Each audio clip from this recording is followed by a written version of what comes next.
Hi, Nova. Thank you so much. Okay, we're going to get rocking and rolling. You're 8 months and not truly progressing. We need to work on that. We need to work on her foundational skills. First, free newborn movement assessment, please. Let's start with that.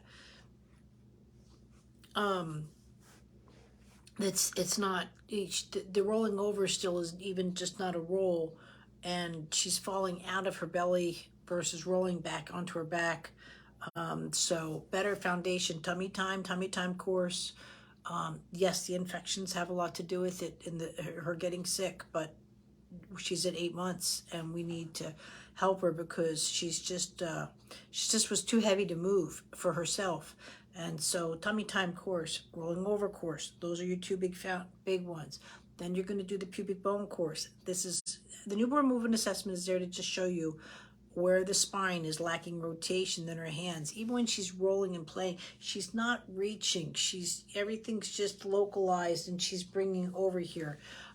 She wants to do it. I'm not really worried so much the cognitive, but her movement definitely needs to be aggressive. I want aggressive around 2 hours a day of lessons. And then I want you to get back to me in about 2 weeks to give me an update of what's going on. If she's more solid in tummy time, like the airplane stuff going out there, pubic bone strike, where she's starting to go out there, and the independent sitting is here. There was no videos of it, but folded in half is just not an option right now. That just can't happen. And they're going to go after muscles. They're going to tell you early intervention's great, but they're going to tell you she's too not weak strong enough and all of this. And meanwhile, we're losing development time. So we're rocking and rolling now. And we're here to guide you, but we can't do it for you at this point.